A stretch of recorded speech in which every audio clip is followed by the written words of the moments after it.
Next is upsell.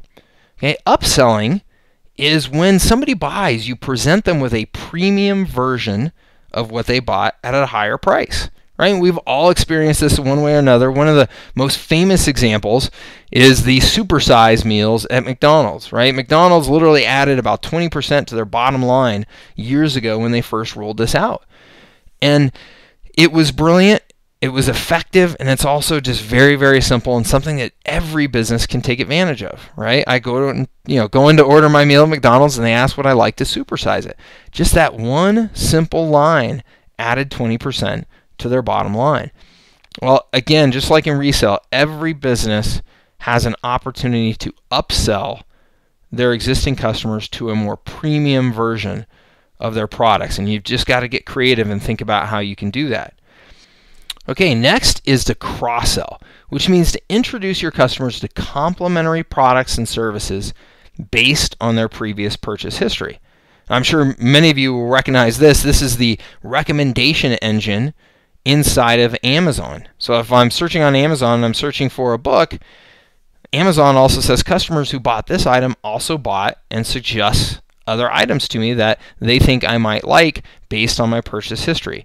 Well, again, any business can say, well, if you bought this and you like this, you're going to love this, right? There's always additional things that we can introduce them to, complementary products or services that we can introduce our customers to.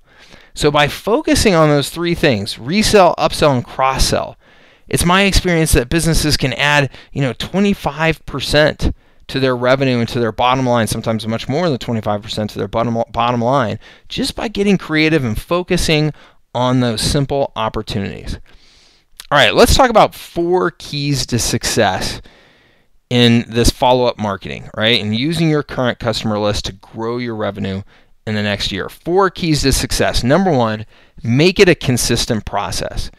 Okay, you want to examine the way that you sell and market to your clients and customers, and you want to look for a process, a consistent process that you can use every single time to take advantage of these follow-up marketing opportunities. Okay, you don't want this to just be some one-off thing that happens every once in a while.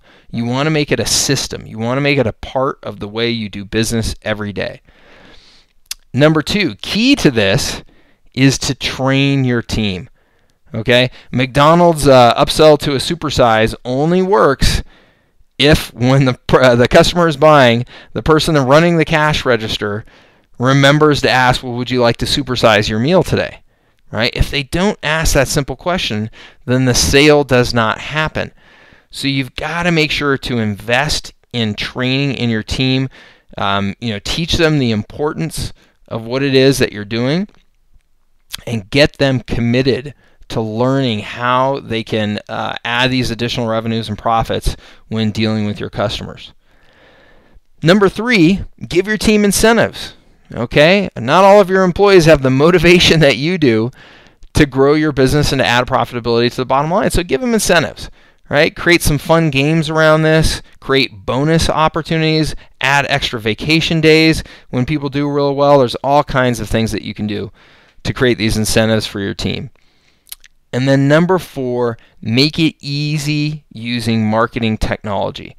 And I think that this topic is so critical that I'm going to spend some time on this because, again, in my experience, small businesses in particular are very, very busy.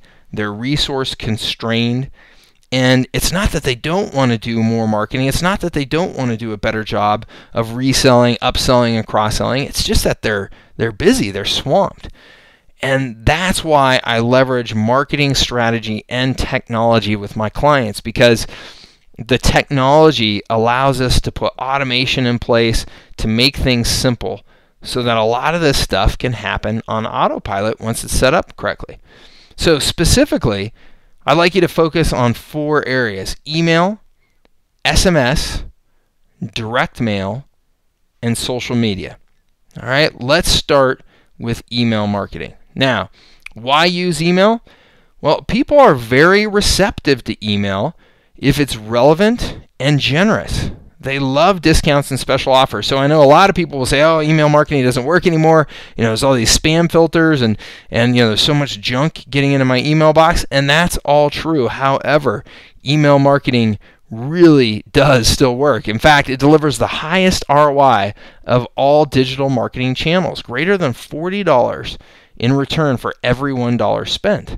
So email marketing, believe me, still works very, very well. Now, other reasons for you to use it at your business: it's fast, it's easy, it's cheap, and again, most importantly, it can be automated. Okay, and I've shared with you a few of my favorite email marketing tools here on the right: Aweber, MailChimp, Infusionsoft. These are all great, relatively inexpensive tools.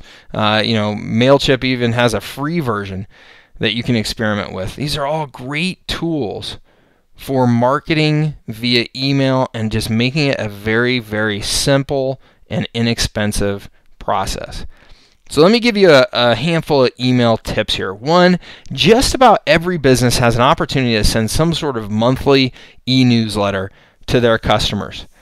You can provide useful information, you can demonstrate your expertise, you can demonstrate your products or services, you can talk about new specials that you have, you can talk about customer stories, things like that. Anything that you can come up with to add value to the relationship and encourage loyalty will be beneficial to your business.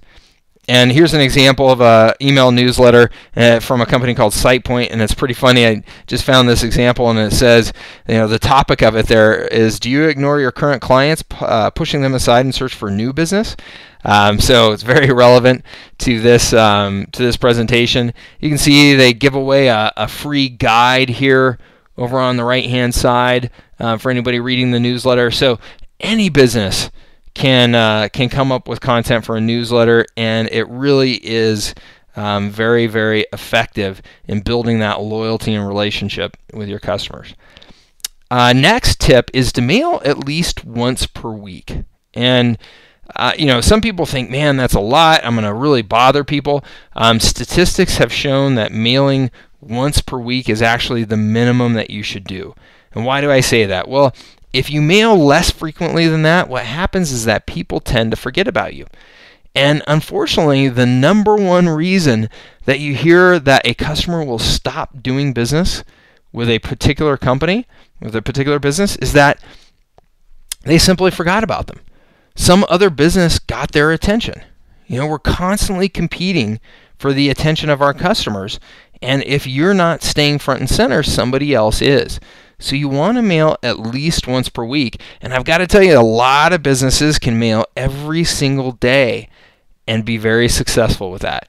So I know that may seem like that's way too much for your business, and that's okay, but I encourage you to mail at least once per week. All right, let's move on to SMS or text messaging. So why use SMS?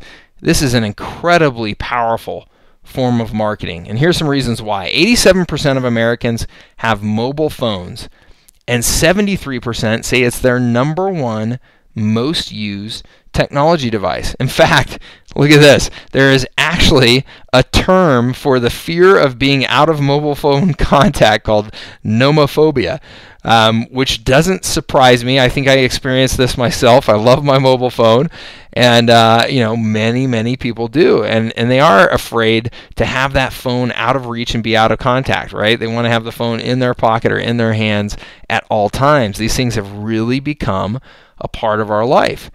In fact, the average user spends 2 hours a day on their mobile phone, and almost 66% of smartphone users admit to sleeping with their phones. I thought that was pretty funny. There are 6.1 trillion text messages sent and received, and that was in 2010. They're saying by 2016 they expect that number to jump to 9.4 trillion messages. What an amazing number. SMS text messaging has a 98% open rate, and 95% of messages are read within 4 minutes. There is no other form of marketing that gets this high of attention from the recipient. There is no other form of marketing that even comes close. Text messages arrive in the hands of your customers immediately and get opened on average on 95% of the times within 4 minutes. It's incredibly powerful marketing that you should all be taking advantage of. So let me give you some tips here. 1, permission is mandatory. You cannot spam somebody's cell phone. It's really considered such a personal device that if you try to spam somebody's cell phone, you will get immediate and strong backlash, and you can actually be fined some pretty hefty fines by the government. So that's something to just not mess around with at all. Strong offers are essential. Okay? People don't want you to text their phone just to keep in touch, right? If you're going to send a message to somebody's phone, it had better be important and it had better be valuable to them. So let me give you some specific examples. 1, appointment reminders. I spoke about this before earlier in the presentation. Appointment reminders are incredibly effective when sent to mobile phones. And mobile marketing statistics from 2012 show that appointment reminders can reduce no-shows by up to 50%. So any of you, again, who have appointment-based businesses, you know that if someone doesn't show up for their appointment, it's just lost revenue, right? It's money you can't get back. So anything that you can do to reduce those appointment no-shows can have a dramatic impact on your bottom line. So if you have an appointment-based business, it is absolutely critical that you're using SMS marketing to send those reminders. All right, next is mobile coupons. Mobile coupons are 10 times more likely to be redeemed than traditional coupons. So if you have a business where you are using coupons effectively in any way at all, man, if you put them on a mobile phone, they will be dramatically more effective. And it's super, super simple to send a coupon to mobile phones. So those are 2 great ways to take advantage of SMS or text message marketing. All right, let's move on to direct mail. Now, I'm talking good old physical, mail, envelopes, postcards, packages, things like that delivered to a real mailbox, which seems maybe kind of nostalgic and old-fashioned in today's day and age, but very effective and should be part of your routine. So why use direct mail? Well, it may be interesting to you to know that direct mail expenditures have actually grown over $50 billion, a 4.6% increase from last year. So direct mail, while it may seem, like I said, a little old-fashioned compared to some of the more current marketing techniques, it's still growing, and the reason why is it's still very effective. Here's Dave Scott, CEO of MarketFish. He says, even though direct mail seems old school, it's really sexy for the marketer. The reason being that there's less clutter, so you get more effective impressions. And you think about that. I mean, in my email inbox, I probably get a few hundred messages a day now, every single day. Whereas in my mailbox at home, I might get 5, maybe on a big day, get 10 pieces of mail in my mailbox. And I actually look forward to it, to going to my mailbox and seeing what I got. It's a totally different experience.